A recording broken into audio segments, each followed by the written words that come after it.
Capítulo 12. Cuando Ackerman, seguido por la pareja, se adentró en los terrenos que rodeaban la cabaña, el cielo ya mostraba señales de que el alba estaba próxima, pero él no necesitó comprobarlo para darse cuenta. Lo sentía en sus huesos, en todo su cuerpo, a decir verdad.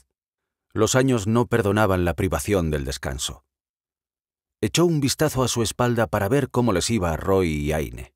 La chica mantenía la cabeza erguida a duras penas, mientras el joven hablaba con ella y la animaba cada vez que notaba que se dejaba vencer. Parecía imposible que se hubiesen conocido aquella misma noche, pero esa era una de las grandes fortalezas del ser humano, la compasión. El relincho de los caballos le llegó claro. Los hermanos habían cumplido con su cometido y ya se encontraban a resguardo y seguros junto a Enelin. Rodearon el pequeño silo de grano que había levantado años atrás con sus propias manos y enseguida vieron la construcción de madera a la que llamaba hogar. No era demasiado grande, pero sí acogedora. Lo justo para vivir cómodamente, acompañado de vez en cuando de Lihan y Hux, que se habían criado a caballo entre su casa y la de Sir Robert, o tío Robert, como lo llamaban ellos. Sir Robert Arden era el capitán de los Caballeros de la Mira, el héroe que, todavía siendo un joven imberbe, lo rescató de las garras de aquella bruja, el hombre al que llamaba hermano desde entonces. En cuanto tuviera la seguridad de que la muchacha iba a reponerse, iría a visitarlo para poner en su conocimiento lo ocurrido. Volvió a mirar a Roy, quien había estado cargando con el peso de la chica durante prácticamente todo el camino y ya evidenciaba señales de agotamiento. «Solo un esfuerzo más, muchacho», lo animó, y vio que respondía asintiendo antes de fijar la vista en la meta. En cuanto se acercaron a la puerta, Hux abrió y se hizo a un lado para dejarles paso. Lihan esperó junto a ella y ayudó a Roy a liberarse del peso de la joven nada más entrar. «Vamos, tumbadla aquí», ordenó Enelin señalando la mesa que había despejado y colocado a un lado, cerca de una de las ventanas. Junto al improvisado camastro, la cantia ya había dispuesto toda una serie de cuencos con ungüentos, redomas que contenían brebajes de distintas tonalidades, jirones de tejido para usarlos a modo de vendas y otras herramientas, unas de sutura y otras para limpiar heridas. En la chimenea y suspendido sobre el fuego, un caldero de peltre contenía agua que ya comenzaba a humear. Enelin se movía con rapidez y soltura de un lado a otro de la sala. El ruedo de su vestido, siempre de color pardo, y el delantal blanco que cubría la falda revoloteaban sobre sus tobillos con cada giro de su delgado cuerpo. Llevaba el cabello gris pulcramente recogido en la nuca. Sus ojos hablaban de bondad, y su rostro, a pesar de que debía de contar con muchos años, pues ya era mayor cuando Ackerman la conoció, todavía mostraba el eco de la belleza que debió poseer siendo joven. Arremangándose con dedos ágiles, dejó a la vista algunos de aquellos extraños dibujos que pintaba sobre su piel. Entonces percibió que los ojos de la mujer recaían sobre el brazalete de la joven y notó que se le cortaba el aliento por un instante. Titubeante, la sujetó del brazo y pasó el pulgar por la pieza de metal, como si reconociera el diseño. «¿Ocurre algo, Enelin?», preguntó Hux. Enelin levantó la vista y movió una mano como para restar importancia a su gesto antes de centrarse en Aine. La miró a los ojos y apartó los cabellos adheridos a su piel con suavidad y una ligera caricia. «¿Cómo te encuentras, cariño?», preguntó con dulzura. Ackerman la conocía lo suficiente como para saber que hacía eso no solo para generar confianza en la muchacha, sino también para saber a qué atenerse. Evaluaba las reacciones, el color de la tez, el tamaño y degradación del iris y otros síntomas que pudieran indicarle el grado de envenenamiento. «Tengo mis momentos», respondió Aine con un esbozo de sonrisa. Enelin volvió su atención al vientre y, después de levantar la ropa, dejó al descubierto la venda ya completamente negra que cubría la herida. «Hux, trae un poco del agua que hierve en el caldero. Necesitaremos empapar bien el tejido, pues se le ha pegado a la piel en algunas zonas», solicitó mientras continuaba con su inspección. Levantó un poco la vista para tomar una afilada y finísima daga con la que cortar el vendaje y se encontró con demasiados pares de ojos a su alrededor. «¿Lo único que sabéis hacer es estorbar?», dijo Alijan y Roy, quienes no se habían apartado del lado de la joven en ningún momento. «Vamos, chicos, aquí no ayudáis en nada. Id a llevar los caballos a la parte trasera y ponedles algo de heno para que descansen», ordenó Ackerman viendo que ninguno de ellos se movía. «Tú también, Ack», exigió la Cantia. «Pero...» Cerró la boca al ver el ceño fruncido de la mujer. «Está bien». Salió de la cabaña a regañadientes y, mientras los jóvenes cumplían con lo que se les había pedido, se sentó en el viejo banco del porche y extrajo su pipa. La pieza, regalo de Sir Robert, era una réplica a pequeña escala de un alforn, con hermosos grabados en el exterior de las paredes del hornillo. Pasó los dedos a lo largo de la cánula hasta sujetarla por la base y procedió a llenar la cazoleta con el preparado que Enelin le suministraba, una mezcla de hierbas y tabaco macerado. Mientras la prendía, pensó en Aine. En caso de superar la batalla contra la herida de la bruja, tendría que mantener a raya la acción de su veneno y el vínculo al que la había sometido. Se llevó la boquilla a los labios y aspiró profundamente mientras se decía que no existía otra forma de hacerlo. Debería tomar el remedio de la Cantia de por vida. Se reclinó contra el respaldo de su asiento y suspiró. Su mirada recayó inconscientemente en su mano izquierda y la abrió. Sobre su palma destacaban los lunares que conformaban la marca del portador, una especie de conjunción astral, o eso era lo que creían algunos. Esa maldita señal era la que complicaba la vida de los que eran como él. Bien era cierto que los portadores también se beneficiaban de ciertas habilidades relacionadas con la naturaleza. Eran capaces de reconocer distintas variedades de plantas e intuir sus posibles utilidades. También eran magníficos en el rastreo de animales y siempre tenían éxito si decidían cultivar. Sin embargo, más allá de esos pequeños talentos, que difícilmente podían servir para acusarlos de algo si no fuera por aquella odiosa marca, eran imposibles de identificar por un humano. Por eso, ese conjunto de lunares era lo que los inquisidores buscaban entre los recién nacidos inscritos en el censo, para arrancarlos de su hogar y llevárselos, según ellos, a un lugar más seguro. Su mente evocó otros dedos, unos que se habían cerrado en torno a los suyos muchos años atrás, cuando era un niño, para guiarlo por las calles de Evión, llenas de pobreza, suciedad, enfermedad y muerte. Aquella mano había pertenecido a Sasa, una huérfana como él. Junto con otros pequeños de distintas edades malvivían en grupo, ayudándose unos a otros con lo poco que conseguían robar u obtener gracias a la caridad. La tarde que precedió a la noche en que arrancaron aquellos dedos de entre los suyos, hacía frío, y fue imposible conseguir algo que llevarse a la boca. Sasa lo intentó, desde luego, pero al ver que pasaban las horas sin lograrlo, decidió que lo mejor era regresar al sótano abandonado donde solían pasar la noche. Entonces fue cuando apareció aquella mujer, que respiraba con dificultad, alta y fornida, vestida con harapos que no cubrían del todo sus gruesas pantorrillas. Resollaba como si le faltase el aire, y caminó hacia ellos con pequeños pasos mientras extraía del bolsillo de su delantal un húmedo mendrugo que les ofreció con una sonrisa carente de dientes. Sasa no se lo pensó dos veces y lo aceptó antes de partirlo para entregarle a él la mitad. El hambre apremiaba, así que lo devoraron con avidez. La bruja solo tuvo que seguirlos unos minutos mientras esperaba que aparecieran los efectos del cornezuelo. Cuando se recuperaron, estaban atados en el interior de una cabaña y dos de aquellas viejas discutían con brío junto a la puerta.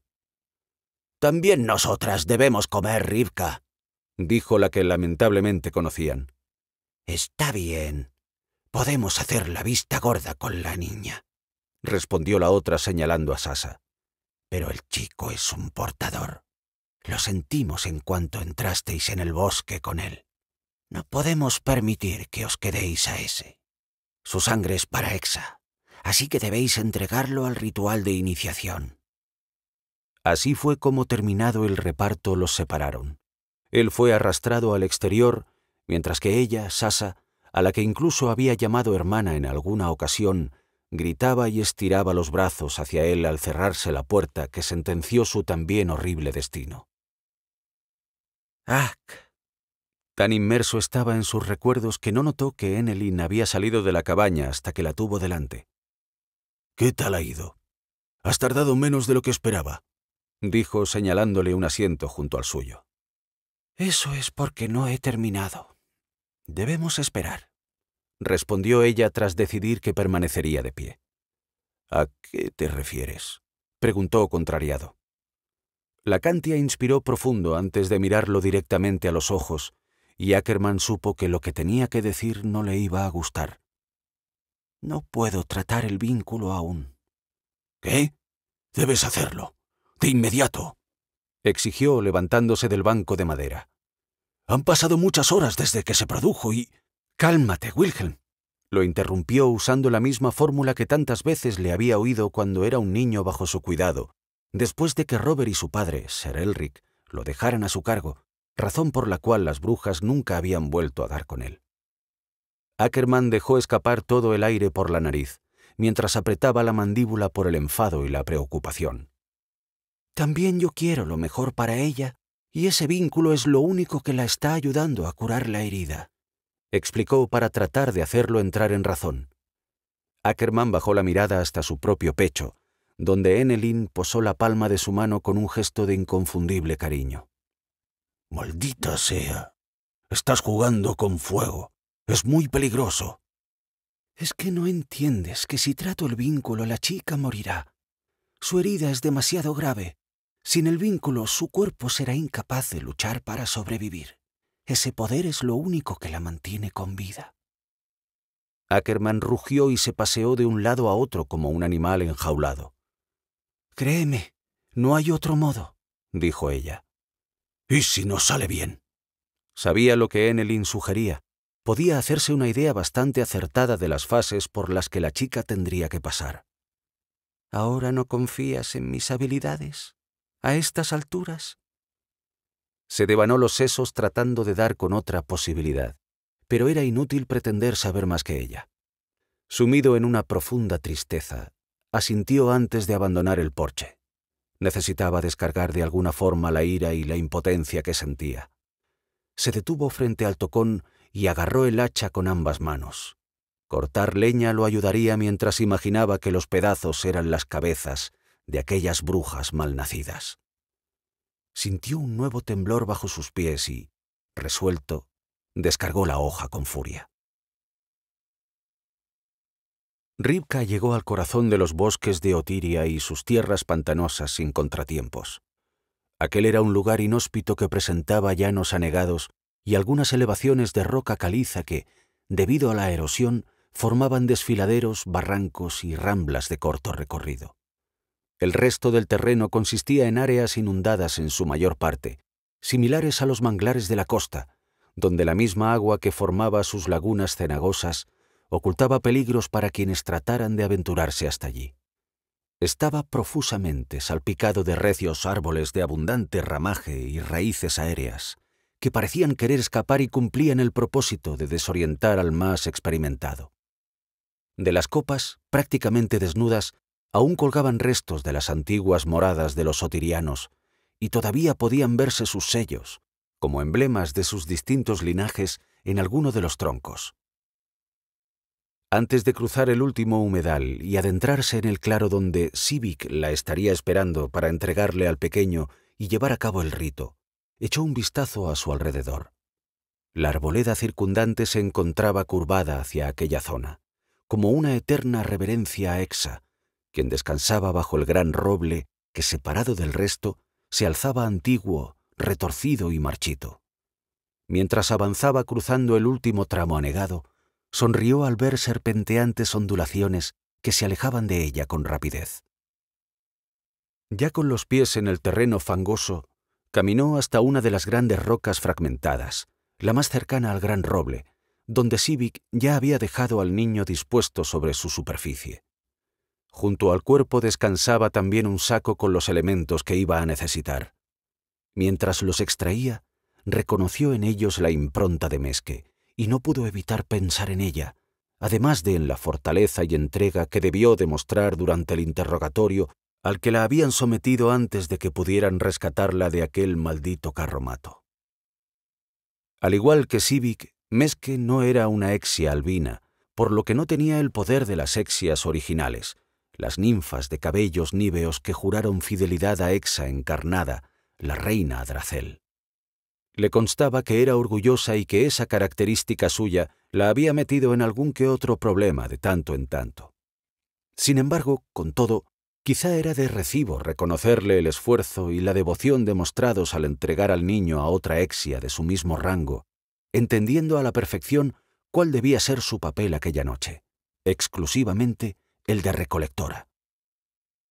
¿Habéis tenido algún problema?, preguntó a Sivik. No, el camino ha sido tranquilo, respondió. ¿Y con Meske? En cuanto nos abrió la puerta de su cabaña, leímos en sus ojos la rebeldía al comprender que no podría entregároslo ella. Y sin embargo, aquí estáis, junto con su saco. La atajó Rivka al notar que Sivik aprovechaba el momento para intentar posicionarse sobre su hermana Exia, sacando a relucir sus pequeños defectos. Ya podéis marchar. Hexa sabrá recompensaros. En cuanto se quedó a solas con el pequeño, dispuso sobre la piedra el brasero, ya preparado convenientemente para prender con rapidez. Una daga afilada a su lado y la mitad de un pequeño cráneo humano tallado con los antiguos símbolos de Hexa, junto a una macilla. De un atillo más pequeño sacó incienso y bayas de oniria, además de 2 escudillas, una con cenizas de la caída y la otra con un ungüento hecho con óleos de mandrágora, opio y beleño, que olisqueó con satisfacción. Después, y armada con la daga, procedió a cortar el cabello del niño que continuaba inmerso en la inconsciencia. Un mechón tras otro fue amontonado con cuidado hasta dejarle la cabeza bien trasquilada, antes de proceder a quitarle los manchados andrajos con los que iba vestido. Cuando hubo terminado, se tomó el tiempo necesario para desatar las cuerdas que sujetaban al brazo del pequeño un pedazo de cuero que ocultaba la marca de su poco común condición. Con la punta de la uña de su dedo índice, y con especial regocijo, se tomó la libertad de unir todos aquellos lunares que formaban el símbolo del portador, con cuidado de no herirlo. Aún no era el momento de hacerlo sangrar. En cambio, lo tomó entre sus brazos para bañarlo en las frías aguas que había más allá del gran roble. Mientras caminaba de regreso al altar, Rivka inició el canto arcano de purificación. Su voz rota se alzó una octava en cuanto lo dejó de nuevo sobre la piedra para prender el brasero al que arrojó un puñado de rocas de incienso. Una vez convertidas en brasas, sopló las llamas y dejó que el humo blanco y aromático se mezclara en el aire con las notas de su mantra, mientras tomaba la escudilla de óleos para ungir al portador. Cada centímetro de aquella piel blanca y tierna quedó impregnado por el ungüento y sonrió complacida al terminar. «Sului Ababel», pronunció alzando los brazos al gran árbol. Las raíces y enredaderas de su alrededor asieron el cuerpo del portador con extrema delicadeza y alzándolo por encima del altar, lo inclinaron levemente. Solo entonces comenzó a entonar el canto de sangre, mientras machacaba las bayas de oniria en el cráneo hueco hasta lograr una pasta que fue mezclando con sus propios esputos, ayudándose de la macilla. Sin dejar de cantar, tomó el cuenco de hueso en una mano y la daga en la otra, y efectuó un corte limpio y no demasiado profundo a lo largo del antebrazo del niño, quien frunció el entrecejo levemente a causa del dolor. La sangre del portador comenzó a brotar lentamente y se deslizó hasta su pequeña mano, de donde la recogió con extremo cuidado, utilizando el cráneo con la pasta previamente lista. No podía dejar que aquella sangre la tocara. Por propia experiencia, sabía que una sola gota sobre su piel le produciría una terrible herida que padecería para el resto de su existencia. Elevó el tono de su canto y, sin dejar de mirar al portador y al roble tras él, hundió la hoja de la daga en las brasas del incienso. «Sului Mahartet», ordenó a las raíces después de cauterizar la herida infligida, y éstas volvieron a depositar al niño sobre la piedra. Dejó el cuenco sobre la superficie y añadió a la mixtura la suficiente ceniza de la caída para tornarla más espesa y oscura. Después, y sin cesar su canto, humedeció uno de sus dedos con su saliva y, tomando más polvo negro, dibujó sobre el pecho del infante el sello de Hexa para evidenciar a quién pertenecía. «Soloi, tío Anguil», recitó por último. Las raíces y enredaderas del gran roble respondieron de nuevo a la orden arcana. Esa vez, para tomar al pequeño e introducirlo en el interior de su tronco muerto y hueco, como si requiriera un corazón ajeno para volver a la vida. Ella, llevada por la emoción de completar el ritual, alzó de nuevo los brazos hacia él con el cráneo lleno de aquella mezcla oscura y horrenda para verterlo sobre la cabeza del niño mientras entonaba el canto de invocación. Enseguida, la mixtura comenzó a gotear en la base del tronco y dentro del hueco. Numerosos palpos y raíces iniciaron su ascenso desde las profundidades de éste y envolvieron el cuerpo desnudo y aún inconsciente del niño para arrastrarlo con sumo cuidado hacia abajo, a fin de mantenerlo oculto en las entrañas del árbol y de la tierra, justo bajo su reina, que se conectaría al crío para ir sorbiendo su sangre y su energía durante días, hasta completar la metamorfosis que haría resurgir a la magnífica Hexa encarnada.